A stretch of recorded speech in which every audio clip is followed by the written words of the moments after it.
get justice for them. That's going to happen today in the People's House. The founders set up our government with 3 branches and 2 branches of Congress. And I don't think it's any coincidence that this fight is being started and it's being won in the House of Representatives. I have people, other survivors of other sex crimes, who come to me and say, thank you. You give me hope. You give us hope. There is hope here. We fought the president, the attorney general, the FBI director, the Speaker of the House, and the vice president to get this win. But they're on our side today, though. So let's give them some credit as well. They are finally on the side of justice. And as Rose said, don't muck it up in the Senate. Don't get too cute. We're all paying attention. If you want to add some additional protections for these survivors, go for it. But if you do anything that prevents any disclosure, you are not for the people and you are not part of this effort. Do not muck it up in the Senate. So with that, I just want to say I am hopeful too. I didn't know that we would succeed when Roe and I started this effort. Most discharge petitions never make it, maybe only 4%. So we had long odds, but we had some brave women on the Republican side. My colleague Marjorie Taylor Greene is one of them who's here with us today. You cannot even imagine the consequences that they have suffered. My colleague Lauren Boebert and my colleague Nancy Mace, they stood so strong. They put their names on a document in here, and then they were pressured in ways that you cannot even imagine, and they stood strong. And that's why we're here today. And they didn't take us seriously over at the executive branch or in the Senate, because they always thought they could flip one of these women. They could convince them or cajole them or intimidate them into taking their names off of this petition. But they did not succeed. This is a victory for those women and women all over the country today, and I'm just glad to be a part of it. With that, I want to introduce my colleague, Marjorie Taylor Greene. Yes. Thank you, Thomas. Thank you, Ro. I woke up this morning and I turned to my weather app to check the temperature, and it was 32 degrees. And my first thought was, hell has froze over. I want to speak goodness and love and hope into the women standing behind me and all of the other survivors whose names you don't even know, but stand with these women. They are survivors, and they are strong, and they are courageous, and they are daughters of God. They are not victims. These women have fought the most horrific fight that no woman should have to fight, and they did it by banding together and never giving up. And that's what we did by fighting so hard against the most powerful people in the world, even the President of the United States, in order to make this vote happen today. I was called a traitor by a man that I fought for 6 years for. And I gave him my loyalty for free. I won my first election without his endorsement, beating 8 men in a primary. And I've never owed him anything, but I fought for him for the policies and for America first. And he called me a traitor for standing with these women and refusing to take my name off the discharge petition. Let me tell you what a traitor is. A traitor is an American that serves foreign countries and themselves. A patriot is an American that serves the United States of America and Americans like the women standing behind me. And I want to tell you that this only became possible today because the American people, whom we serve as representatives here in Congress, demanded that this vote happen, and they put more pressure on every single elected politician in this city than has ever been put on them. And today you are going to see probably a unanimous vote in the House to release the Epstein files, but the real fight will happen after that. While I want to see every single name released so that these women don't have to live in fear and intimidation, which is something I've had a small taste of in just the past few days, just a small taste. They've been living it for years. But the real test will be, will the Department of Justice release the files? Or will it all remain tied up in investigations? Will the CIA release the files? Will a judge in New York release the information? That's information that needs to come out. And will the list of names that these women privately hold, and they hold it because of their fear in their heart of what would happen to them if they release it on their own, will that list of names come out? That's the real test. So I want to thank Thomas Massie and Ro Khanna for your bravery in doing something that is much needed in America, crossing the political aisle that has become bigger than the Grand Canyon in America. But these men crossed that aisle on behalf of these women. And that is more of what is needed today in America than ever in our history. So thank you so much. Who's next? Ro, I'll let you introduce. Thank you. Thank you. Thank you. Thank you, Marjorie, Representative Greene, for your courage and your words.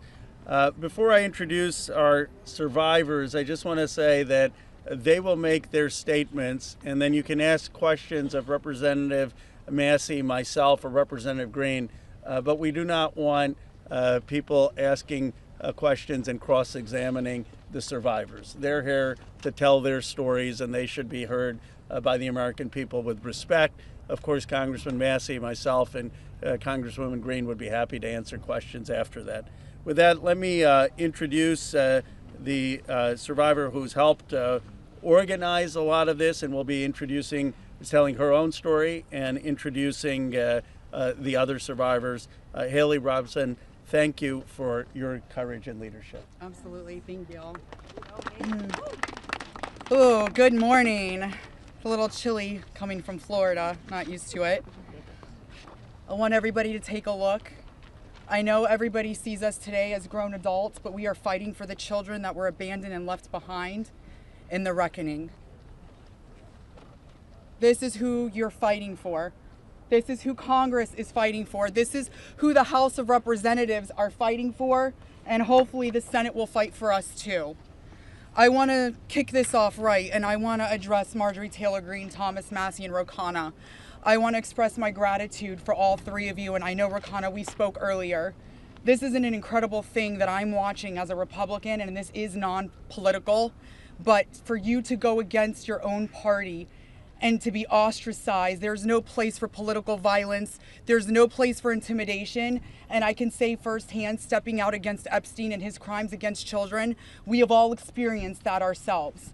So for you to knowingly put yourselves at risk and put your career at risk is unbelievable to watch, and we are so grateful. I also want to make a proposition for Marjorie Taylor Greene, because you've been an advocate for this. If you decide to read those names on the House floor for immunity, I will be more than happy, no security needed. I will stand beside you. I will hold your hand. I will hold your coat in solidarity with you. And on top of that, I did talk to Jayapal, who said she would be more than happy to read those names too on the floor with all of us. It's time that we put the political agendas and party affiliations to the side. This is a human issue. This is about children. There is no place in society for exploitation, sexual crimes, or exploitation of women in society. There's no room for it, guys. We're not having it. And to the President of the United States of America, who is not here today, I want to send a clear message to you. While I do understand that your position has changed on the Epstein files, and I'm grateful that you have pledged to sign this bill, I can't help to be skeptical of what the agenda is. So, with that being said, I want to relay this message to you. I am traumatized. I am not stupid. I am traumatized. I am not stupid.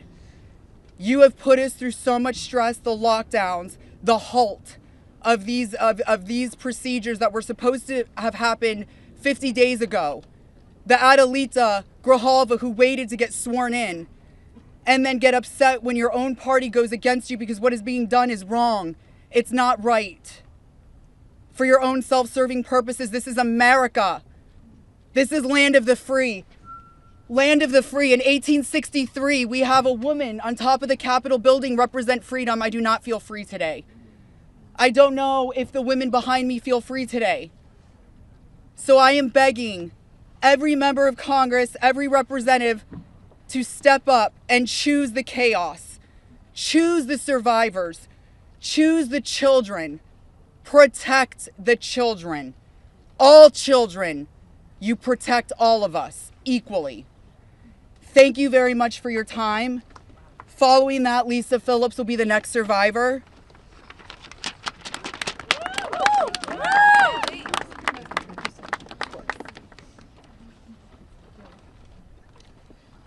Good morning.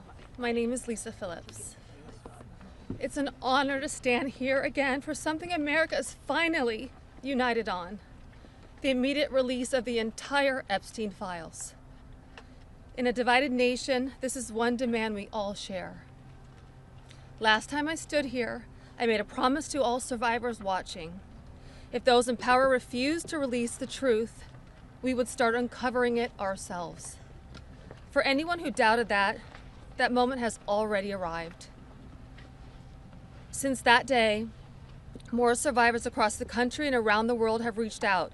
Text, emails, DMs, firsthand accounts, and evidence.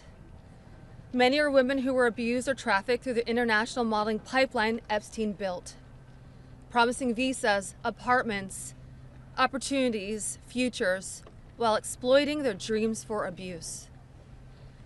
Most are still terrified to speak publicly because the men involved are powerful. They're connected, and as we know, they're protected. For too long, survivors have watched others speak for us. And while we are grateful for our allies in Congress on both sides, we've realized something. This fight belongs to us. We lived it, and we know the truth. And we will not wait quietly for institutions to decide when we're allowed to speak. The survivors now coming forward have entrusted us with their stories. We are sharing that information with the proper authorities, and when it can safely be made public, it will be. So today, we are launching something historic. The first national, survivor-led political movement in America. Nonpartisan, laser-focused on exposing the systems, the loopholes, power structures, and silencing mechanisms that have protected predators for far too long. We are stepping directly into the halls of power, into the political arena. We will help rewrite laws that failed us and build protections for our nation's children together, targeted by sexual exploitation. Together, today, survivors begin our own fight, the survivor revolution. And we intend to change this nation for the better. If you're a survivor who wants to join us, please reach out. And to anyone who benefits from the current system, intentionally or not, remember this. Alone, yes, we are afraid. But together, we are feared. Thank you.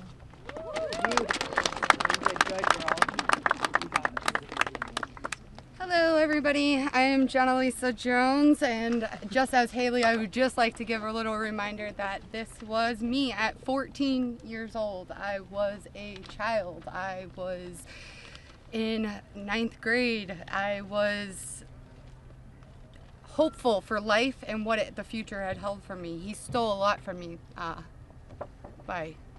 14. So just a little reminder there for everybody. Sorry. So,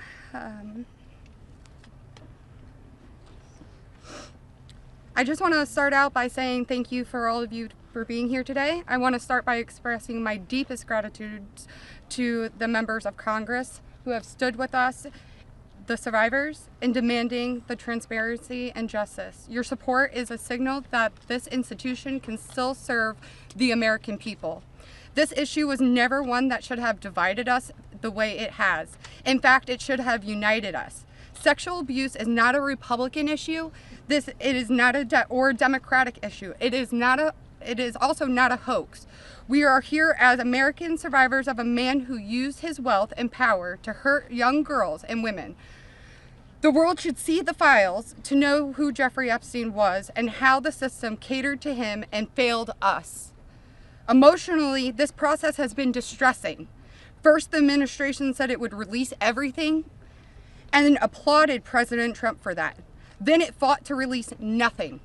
Now that checks and balances of our democracy have worked and the bill is getting passed to release the files, we are hearing the administration say they intend to investigate various Democrats who were friends with Epstein. I beg you, President Trump, please stop making this political. It is not about you, President Trump.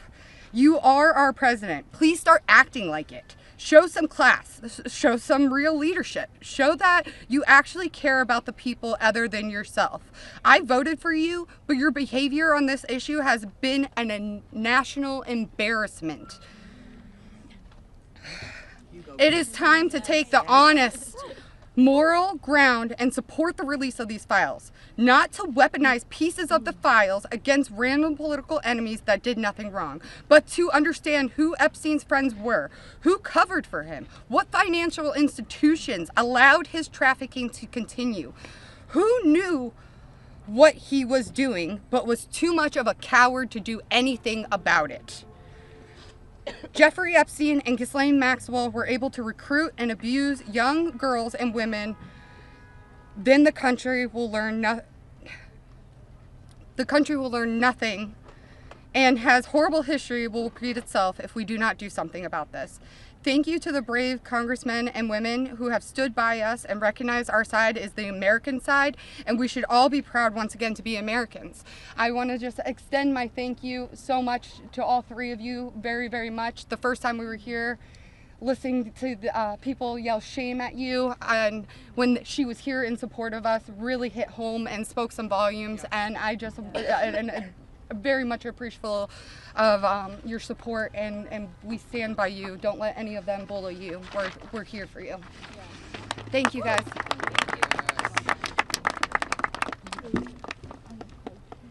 Wow. Good morning, everyone. Thank you all so much for coming together today and taking the time to listen to us. Your presence means the world, and it shows commitment to understanding and supporting survivors and Americans. I stand before you today with a heavy heart. I originated from Brazil, and I came to the United States when I was 8 years old. I was only 14 when I first encountered Jeffrey Epstein, and my daughter is now almost at that age. At 14, the only things she should be concerned with are going to school, practicing at her cheerleading competitions, and enjoying her time with her friends and family. She should not have to bear the burden of worrying about being manipulated or exploited. At this age, she is still a child, and no child should ever have to face such threats. I also want to address a troubling statement made by a prominent figure on a major platform who suggested that a 14-year-old should not be considered a victim of pedophilia. This is a dangerous and incorrect notion. When we talk about how children at 14 should still be treated as children, I ask you to look at the young people around you. Remember when you were that age? Do you think you should have been responsible for being groomed? Put yourselves in our position when we were young. I'm here today not to just share my story, but to call on all of you to help make a difference.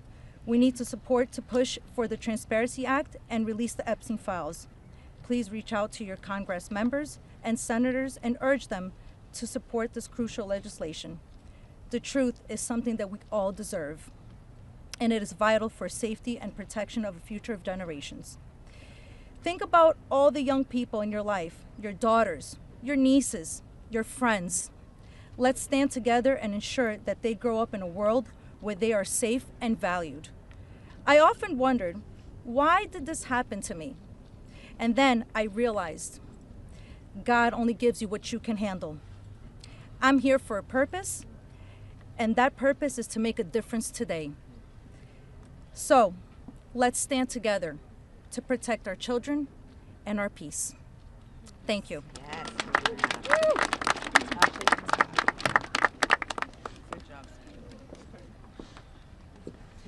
Good morning.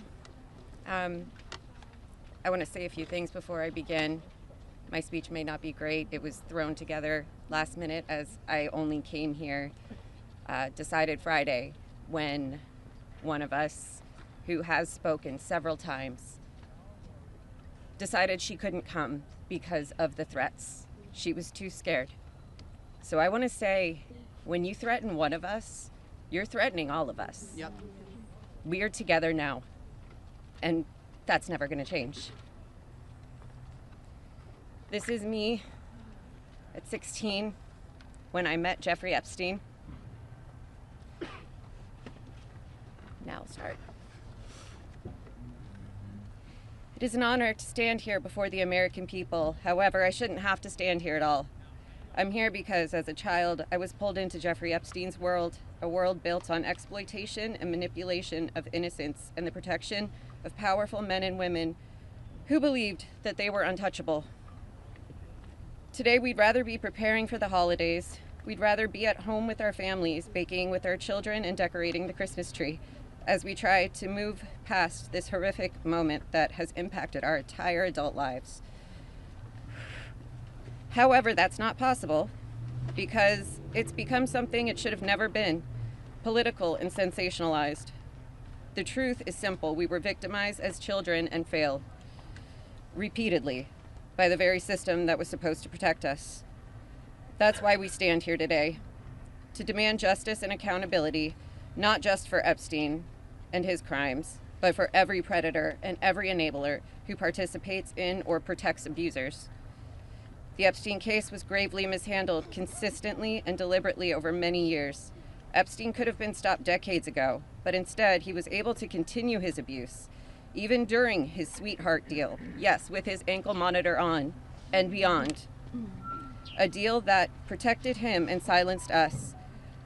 While I was a child fighting to survive what happened to us, federal prosecutors were negotiating ways to shield powerful adults. And the failures didn't stop there.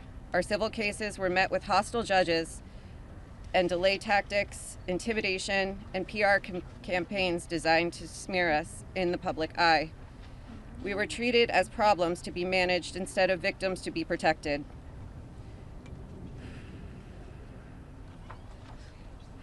Today, something has changed. Individually, our voices were whispers. Together, they've become impossible to ignore. We are encouraged to see elected officials from both parties, thank you, come together and finally take action to release the files. I'll leave it there. Thank you. Good job. Yes. Good morning.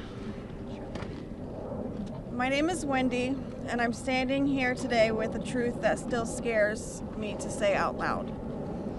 I'm gonna put this down because I can't hold both, as you guys saw, but that was me when I was 14 when I met Jeffrey Epstein. None of us here signed up for this political warfare. We never asked to be dragged into battles between people who never protected us in the first place. We are exhausted from surviving the trauma and then surviving the politics that swirl around it. When survivors travel to speak, to advocate, to stand for the truth, we do it with our own money, from our own pockets, carrying our own fear, shaking in our own bodies. There is no team, there is no paycheck. It's just us hoping our voices make a difference. And it puts a pit right in your stomach because you know you're standing on the right side of history. Yes. But standing on the right side of history is not a comfortable place to be. Yep. It never has been. And in a sick, heartbreaking way, it's an honor to show up, an honor to speak here, and an honor to stand in light when the world tried to keep us in the dark. And what keeps me standing is even with all this fear, I have a 14-year-old daughter myself, the same age I was. And when I look at her, I see the little girl I used to be, the one that no one protected. My greatest fear in this entire world is history repeating itself. And I will do anything, absolutely anything, to make sure that she has to never be one of these girls standing in front of a crowd like this today in her life. So today, from the safest and bravest places inside myself, I am asking Congress, please pass the bill. Please release the records. Stop making survivors fight alone for the truth that should have protected us in the first place. To the representatives that support us, thank you. Thank you for standing beside survivors so we don't have to face this fear alone. Thank you for choosing what is right over what is easy. And every survivor who is scared right now, your fear is real. Your courage is real, and even though we're terrified, we keep showing up. Because someone has to tell the truth. Someone has to protect these children. We deserve safety then, we deserve it now. And we are done being afraid so others can stay comfortable. So with that, I want to say thank you guys for having us. And I just hope that people can remember that as survivors, our story never leaves us, but the choice that you make to pass this bill, your career is in front of you, and that choice will follow you. Everybody will know. So thank you. Good job. Wow. Well said, Cindy. You're incredible. Hello, everybody. My name is Danny Bensky. This was me at 17 years old. Oh, I'm sorry. Coming from the dance world, I was recruited in 2004 after a systematic breaking down where Epstein leveraged my mother's brain tumor scans. He threatened me to withhold care for her. He trapped me in a year-long cycle of abuse. The last time I was here in Washington, D.C., I talked about being a part of this beautiful mosaic of women behind me, and they are exactly that. They are a beautiful mosaic of energy and passion and love and life. I am one story of 1,000. Think of that number, 1,000. I spoke of how big our hopes and dreams once were, and I talked about how they were completely shattered at the hands of Ghislaine Maxwell and Jeffrey Epstein. Now, I look at this amazing community behind me. They are survivor sisters. We are together. We stand together in this. And I realize that we are a representation of women across America. We come from different backgrounds. We have different religions. We are different races, different creeds, different ethnicities. We have different political affiliations. Some of us don't want to be political at all. And yet we stand here together for this cause. We're united in the call for transparency, complete transparency, to find justice. Justice for our younger selves. These pictures that you see, they're real people. I wish I could go back and give my former self a hug and say, this matters and it's going to change, and mean it. We are standing here for justice for the youth of tomorrow, and justice for those who are no longer with us, like the beautiful, brave Virginia Giuffre. We understand that the road is long, but I implore you to stay the course, please. Living in an age where you can get news in 10-second clips on your phone, I know that this is a big task for us, but it's a very personal one for survivors. It's a very personal one for us as a country. So I'd like to ask you to try something right now. I'd like everybody to close their eyes or soften their gaze just for a moment, and I want everybody to think of a child that is close to them between the ages of 14 and 18 years old. It could be your daughter, it could be your niece, it could be a friend's kids, it could be you at a former age, it could be your mother at that age. But really envision that for a second, 14 to 18 years old. Once you think of that person, I want you to think about what they feel like. What is their energy? What do they smell like? What sound do they make when they laugh? Really think about that child, just for a moment. Now I want you to picture a pair of giant looming wooden doors and an overbearing marble landing. Those are the doors to Jeffrey Epstein's house. Do you allow that child to enter or not? If the answer is yes, you would allow entrance. You stand with predators. If the answer is no, then congratulations, you're on the right side of justice. Now you have homework. I am calling for the American people. You have homework. Call your congressional leaders. Call your senators. Please support this bill. Let's get it all released. Thank you very much.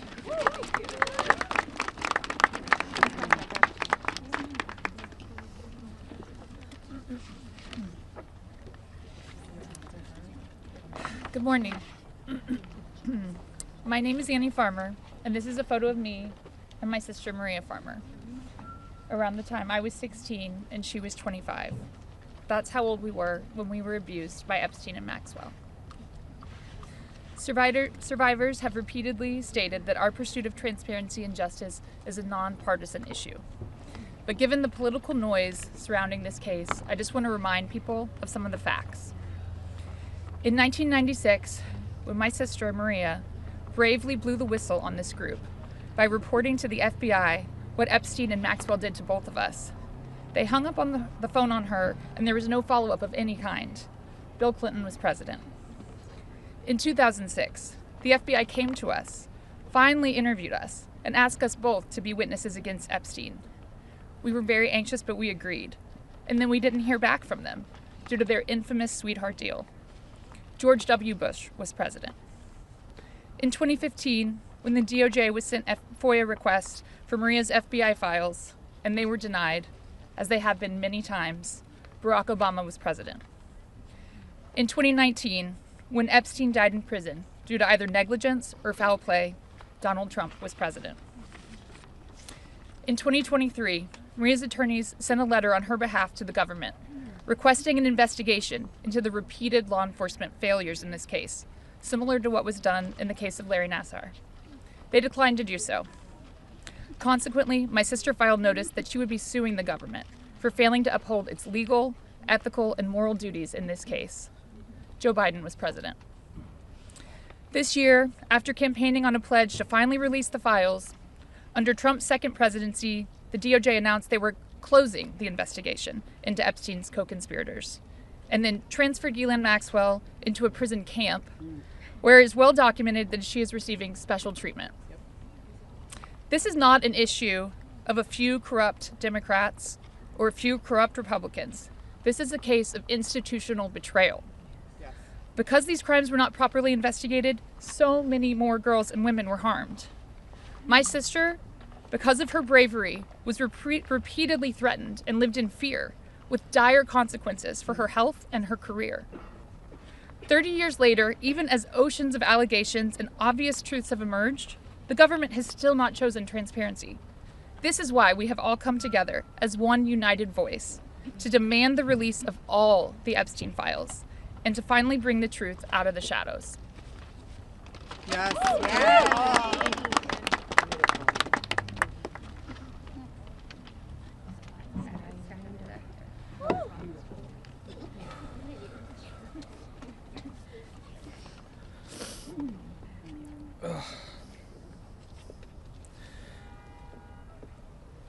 Ladies and gentlemen, esteemed members of Congress, and everyone gathered here today, I want to start by thanking the three of you. Thank you. It takes a lot of bravery to do what you're doing. We hear you. We see you. It means a lot for you to be here with us, and I know my sister would be incredibly proud. This is the moment she was fighting for and the moment that all survivors are fighting for, so thank you. My name is Sky Roberts, and I stand before you as the brother of Virginia Roberts Giuffre, a warrior, a mother, and a sister whose legacy will forever resonate in the hearts of those who understand the fight against injustice. Today, we find ourselves in a place of deep sorrow, shattered by the loss of our beloved sister. Yet, we are are honored and privileged to carry her voice forward and continue her relentless fight alongside her fellow survivor sisters. Virginia's story is one that should have been filled with promise, but instead it became a harrowing tale of exploitation and survival. At just 16 years old, she took a job at Mar-a-Lago, believing she had secured a dream summer position. But that dream quickly morphed into a nightmare when Ghislaine Maxwell preyed upon her innocence. This isn't just the story of one girl. It's a story about the insidious nature of power and abuse, a dark chapter in our society that must be told. Virginia was no stranger to trauma. In her memoir, Nobody's Girl, she shares the painful truth that she had already suffered abuse at the hands of our father and a family friend. But what happened next was unfathomable. Epstein and Maxwell didn't just abuse her, they trafficked her to a network of the rich and powerful. Princes, prime ministers, politicians, financiers, and lawyers. These men committed unspeakable acts against her will, and against the will of countless survivors who stand united with us today. Virginia's strength was tested in many ways that most of us can hardly imagine. She was manipulated, coerced, and threatened, forced into complicity in her own devastation. She often spoke of psychological scars that ran deeper than the physical ones.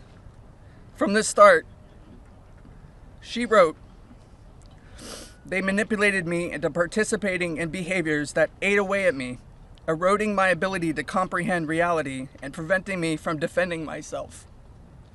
The most destructive wound they inflicted was that of forced complicity, a betrayal of self that was crafted by her abusers.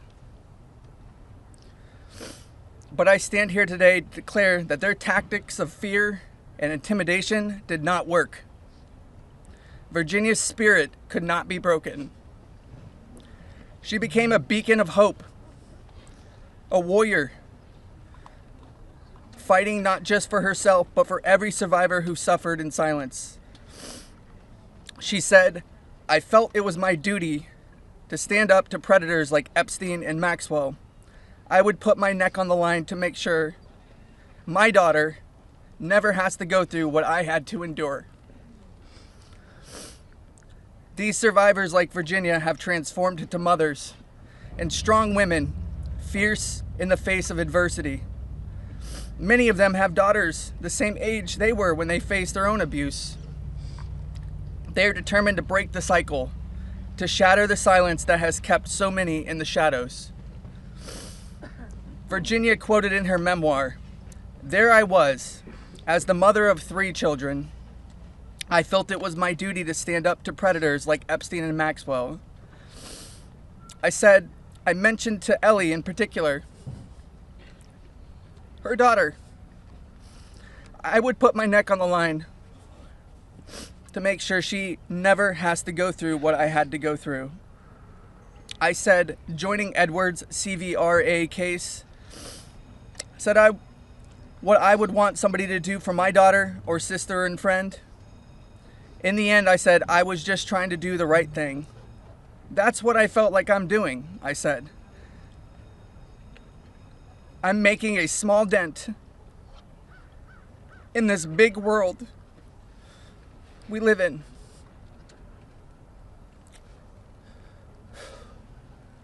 Well, Sissy,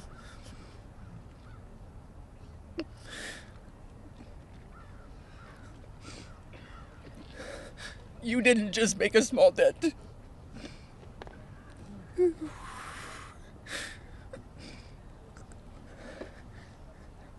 You made a monumental impact, a resounding statement that echoed across the world. You built an unbreakable wall, a barrier that will protect future generations from the horrors of abuse. As we gather here today, I urge each of you, members of Congress, advocates, and all those who hear this message to join us in this fight. We demand justice, accountability, and support for survivors. And we keep getting asked this. What does justice mean, you ask? It starts with acknowledgement. That's the first step. Acknowledge in the face of survivors that this happened and that this is true. Your vote carries that weight. My sister is not a political tool for you to use. These survivors are not political tools for you to use. These are real stories, real trauma, and it's time for you to stop just talking about it and act. Vote yes. Yeah.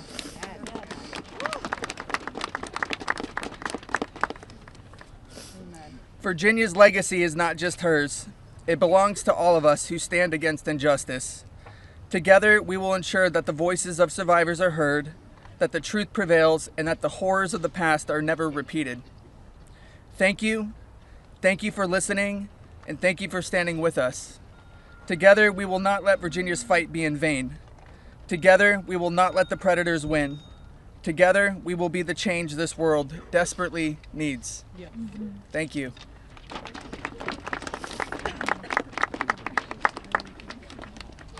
was so beautiful.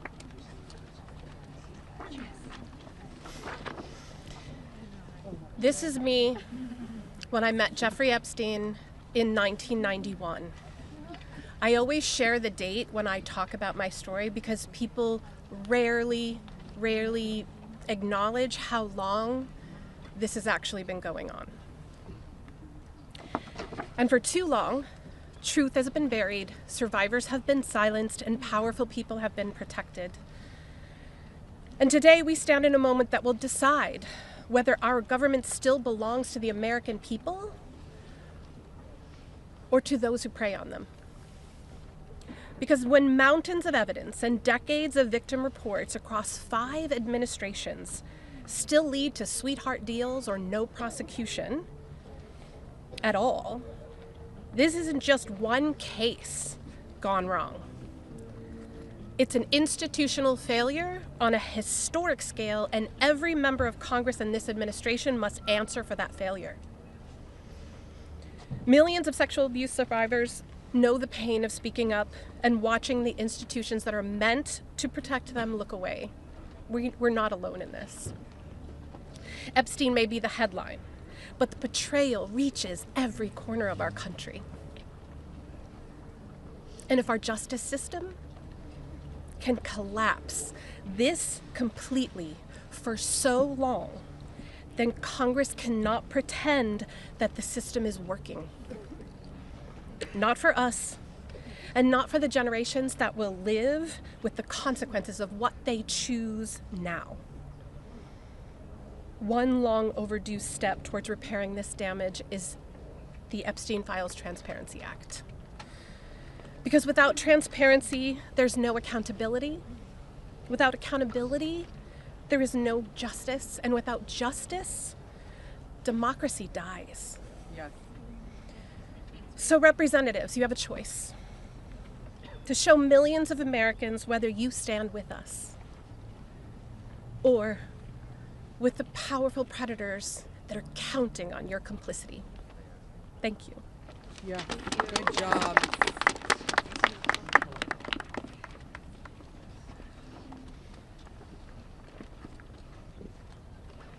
Good morning. This is me. This was me. My name is Charlene Rochard, and I stand before you today not as a victim of rumor or conspiracy, but as a survivor of Jeffrey Epstein's abuse. Far too long, survivors like me have been dismissed, silenced, or told that our pain was exaggerated or fabricated. Let me be clear. This is not a hoax. Yes, it's not. What we endured was real, and it has scarred lives across 5 presidential administrations. The truth has been buried in sealed files and hidden records for far too long. The Epstein Files Transparency Act is not just about survivors. It's about America itself. How can we keep America great if the principles the nation was founded on, that power belongs to the people, is not protected? No one, no matter how wealthy and well-connected, stands above the law. If we cannot face the truth, then we betray the very ideals that defines us as a country. By passing this act, Congress has the chance to prove that truth matters more than privilege, that justice matters more than influence, and that America has the courage to confront even the most uncomfortable realities. This is not just about survivors. It's about every American who believes in accountability, fairness, and the promise of justice. I stand here today not only for myself, but for every survivor of Jeffrey Epstein's abuse who has carried this burden in silence, and for every citizen who believes that justice delayed is justice denied. Yeah. I want to thank Representatives Ro Khanna and Thomas Massie for standing with us. Thank you. And I especially want to thank Representative Marjorie Taylor Greene.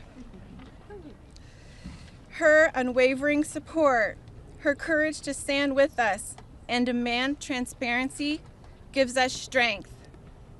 Thank you. It shows that this fight for accountability is bigger than politics.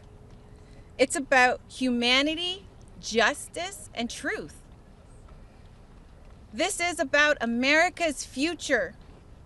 It's about whether we, the people, will be heard when we have the courage to stand for truth and justice. Our voices are real. Our pain is real. And our demand for justice will not be silenced. Thank you. Amen. Yes. Girl, Charlene. Hello. Good for you, girl. You did amazing.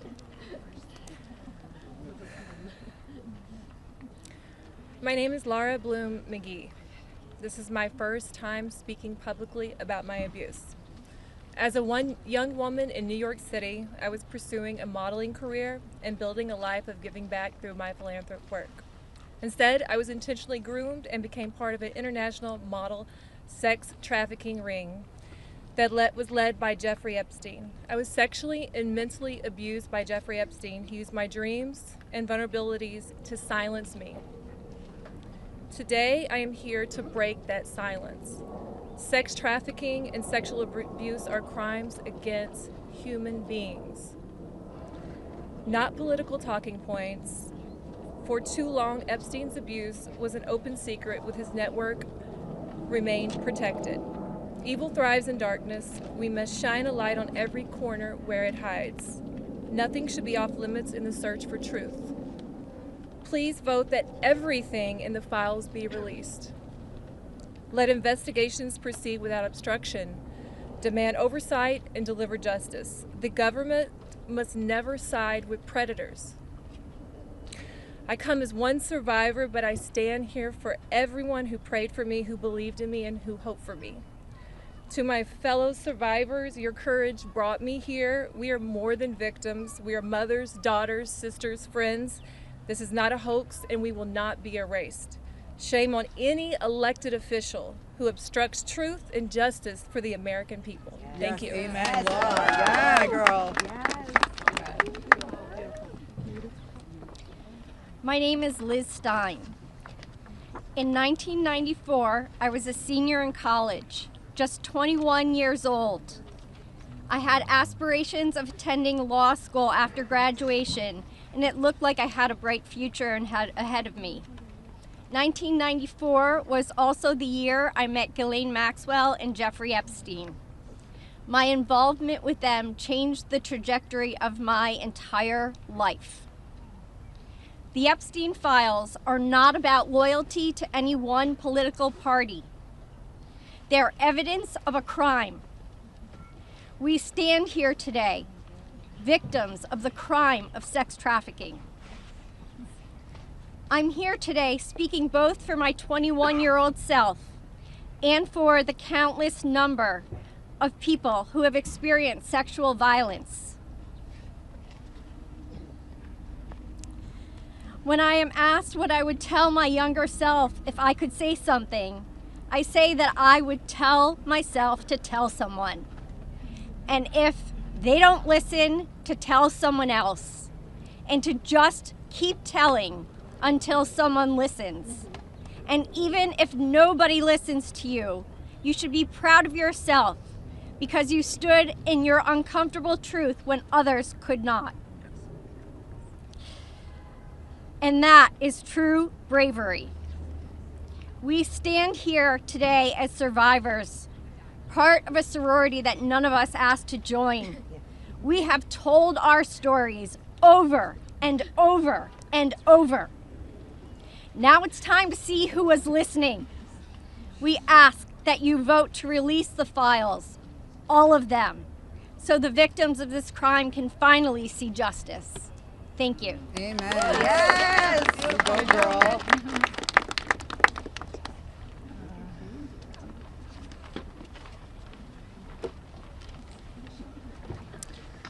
Well, hello, everyone, and I want to first say thank you for your ongoing leadership. I know it must not be easy thing to do, much like it's not easy for us to be doing this, so I guess we're in this together, so thank you so much. I feel like our courage has, we're reflecting, mirroring courage, because that's what it takes to do this, right? So this was me at 22 years old. I was not a child, technically, very young adult. And I imagine most of you here can relate to the mindset and to be 22 years old. So today is a good day, and I thank God for that. It's widely and undeniably clear that our current political climate is quite rigid and seemingly at war with one another. This sets a stage for voices, survivor voices, to get spoken over and drowned out by the political darts whizzing by. Not today, though. Today, our truth and our power have steadily risen up. We are at the peak. Our voices prevail today. Our voices initiated the coming together of both political parties. That's pretty big, I think. Republicans and Democrats, we all stand together today. We all stand together for justice, and we must continue to do so to protect the integrity of our country and our democracy. Truth and justice must prevail. The children today are those that will lead this nation one day. Think about that. What does that mean to each of you? If anyone doubts that this does not directly contribute to the fate of our country and democracy, I challenge you and I urge you to think again. Our voices are a fundamental pillar of future generations. Today, that's what we stand here for. Accountability, action, and justice. let's get this vote done today. Let's send it through the Senate and straight to President Trump's desk for signing. I'd like to be there that day that he signs. I'm sure all of us would like to be there. Today is a good day, and let's keep moving forward. Thank you so much. I just want to give you a hug. Okay. Hey guys, we're actually pressed for time, so we are not going to be taking questions. Going further, I bring back Ro Khanna. He's going to do our closing conversation and comments. Well, thank you, Haley. Teresa is right. It's pretty big what the survivors have accomplished today. And I just want to say how eloquent, strong, and admirable they were. Let's give them a round of applause for their courage. Thomas and Marjorie and I will take a few questions from people. Go ahead. Is basically right now calling on the Senate to make revisions to this bill because he says it doesn't adequately protect the survivors, the victims that are standing behind you. Your response to that?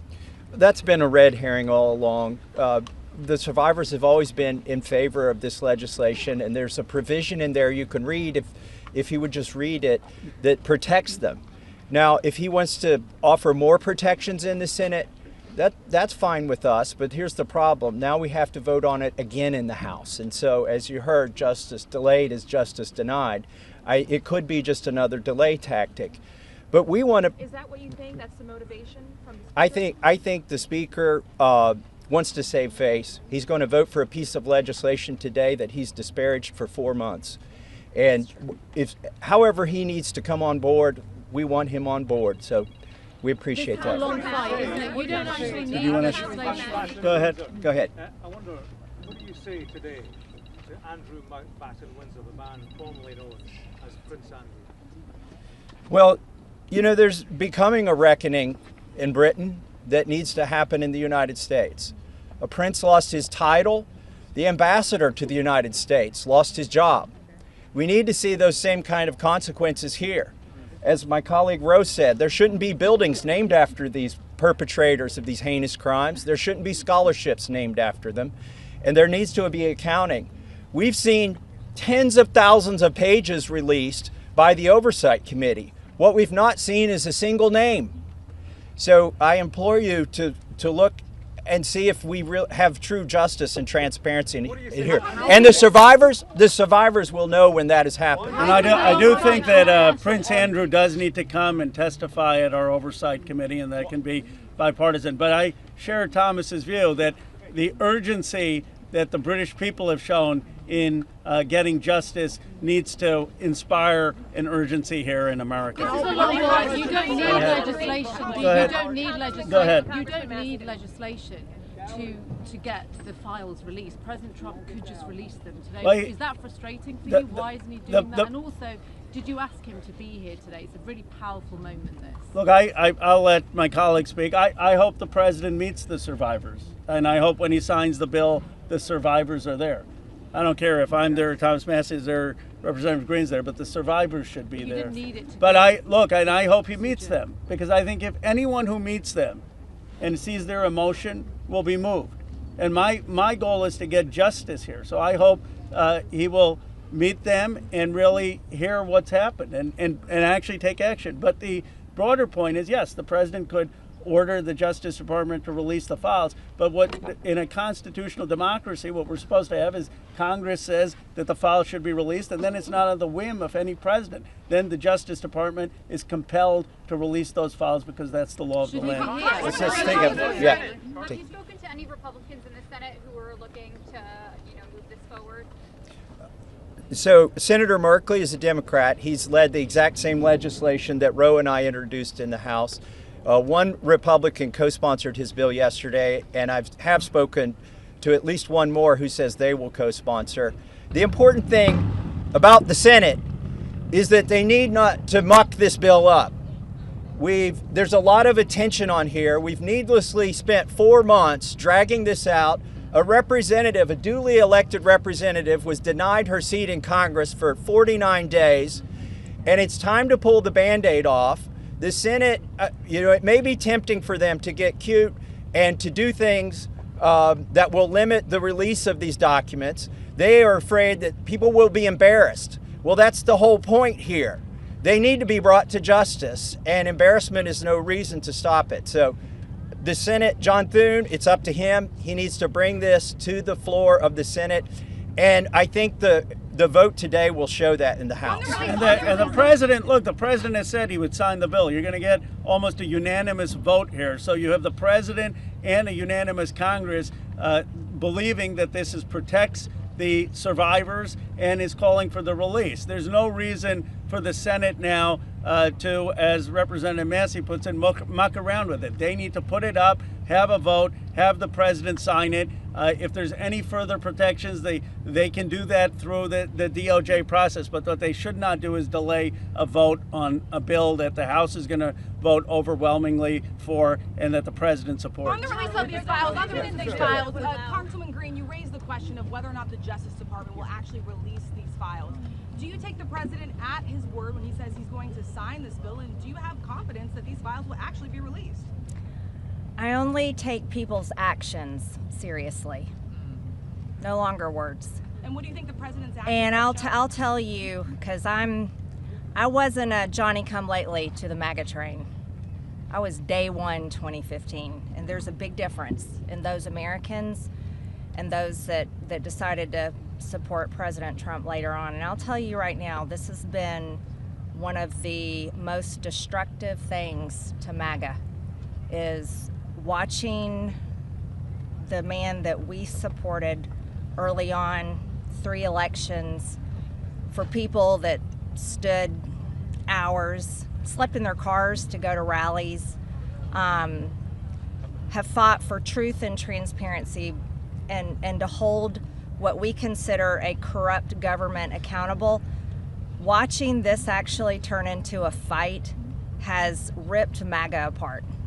And the only thing that will speak to the powerful, courageous women behind me is when action is actually taken to release these files, and the American people won't tolerate any other bullshit. That's where we are today. Thank you. Go ahead. 2 more questions and then we're around all day. Is this a watershed? How would you sum up today in terms of your battle to get to the truth?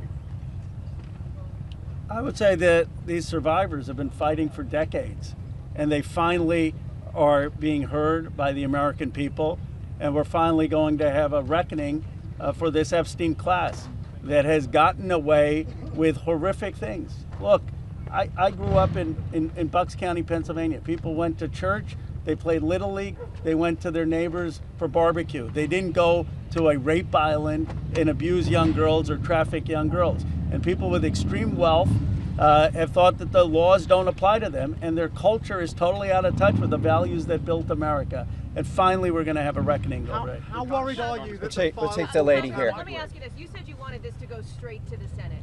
What message does it send to the survivors behind you if the Senate doesn't act quickly to move this bill forward? Well, they're not here. They're not going to answer questions, so I'll answer a question. I prefer, actually, it goes straight to the president.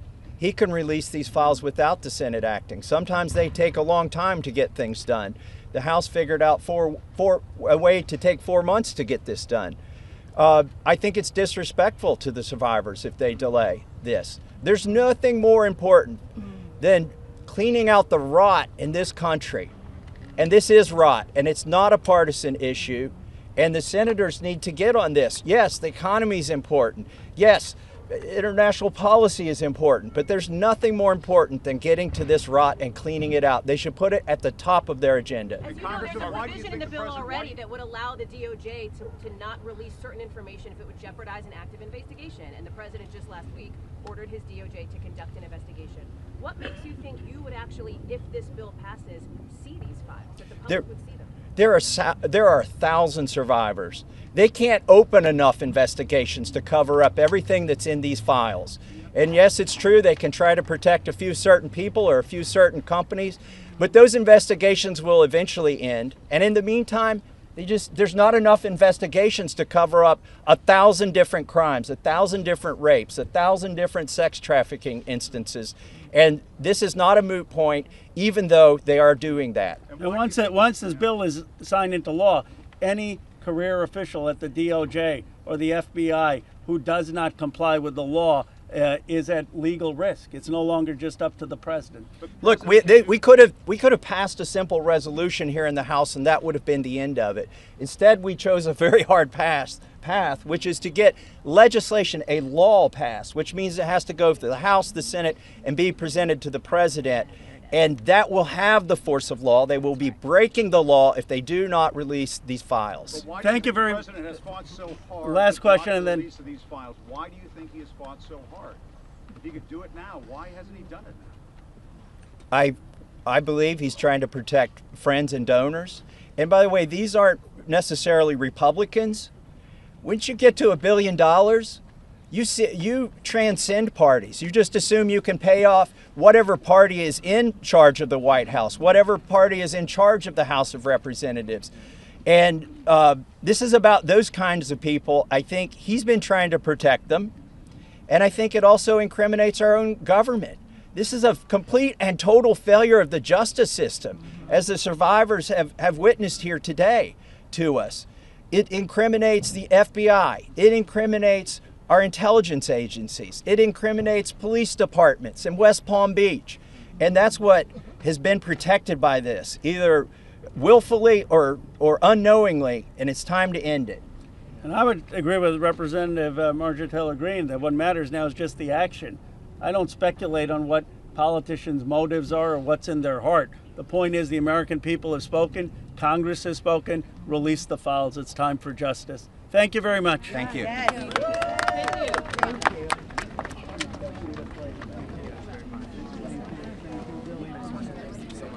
Very brave.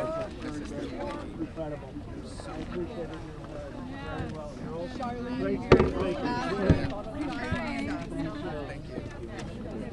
Said bullshit on TV the other day, and I love that you just said bullshit. I was like,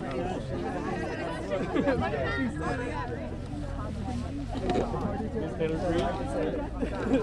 Ms. Taylor Greene, how is it to hear the victims today? Ms. Taylor Greene, how is it to hear the victims today?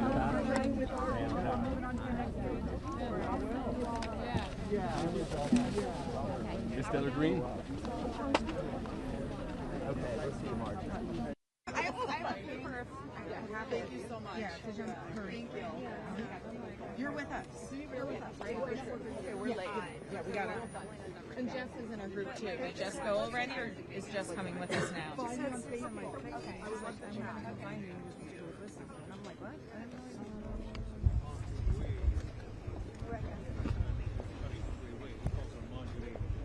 Traitor. Arm is like, oh, it's okay. Oops, I'm about to trip and fall. Representative Massie, how do you feel hearing victims today? Yeah, my business. Hey, get Thomas Massie. Mr. Massie, did you speak with him? We're just keeping this one. Yeah. What were you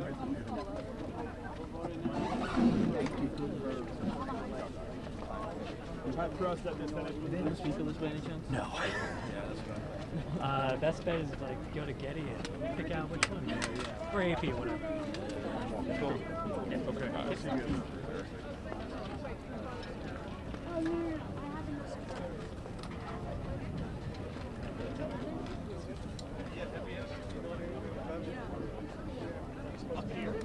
That's hilarious. I heard it. Wait, they're gonna have an say anything against you?